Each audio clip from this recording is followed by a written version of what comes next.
આ વાત આપણા સમાજની જ છે કે જ્યાં એક પુત્રવધૂને ઘરકામ કરવામાં શરમ આવતી અથવા તો આળસ આવતી હતી અને પરિણામ આવ્યું ડિવોર્સ સુધી વાત પહોંચી ગઈ. જે આ સ્ત્રી છે એટલે કે આ પુત્રવધુ છે એને ઘરના નાના મોટા કામ કરવા, કપડાં, વાસણ, પોતા વગેરે જે કામો કરવાનું બહુ જ તકલીફ થતી અને એના કારણે એમને અવારનવાર એમના સાસુ જોડે ઘર્ષણ થતું, ઝઘડો થતો, ઉગ્ર સ્વભાવ થઈ જતો અને અંતે એક જ વર્ષના સમયગાળામાં આ દીકરીએ સાસરું છોડી અને પોતાના પિયર જઈને બેસી ગઈ.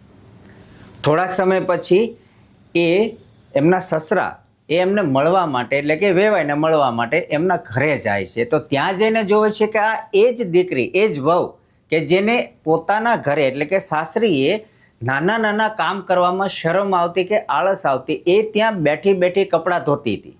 વોશિંગ મશીન નહોતું ત્યાં, પણ હાથે જ કપડાં ધોતી. બાજુમાં વાસણનો ઢગલો પણ પડેલો. ત્યારે આ સસરાને નવાઈ લાગી કે જુઓ તો ખરા, પોતાની સાસરીમાં ઘરકામ કરવામાં આળસ આવતી અને અહીંયા કંઈ પણ બોલ્યા વગર, કોઈ પણ જાતની શરમ સંકોચ રાખ્યા વગર ઘરના બધા જ કામ થાય છે. હકીકત આજે આપણા સમાજમાં દરેક સ્ત્રી માટે નથી, પણ અમુક સ્ત્રીઓ જે આવું વર્તન કરે છે એના કારણે આજે ઘરો તૂટી રહ્યા છે.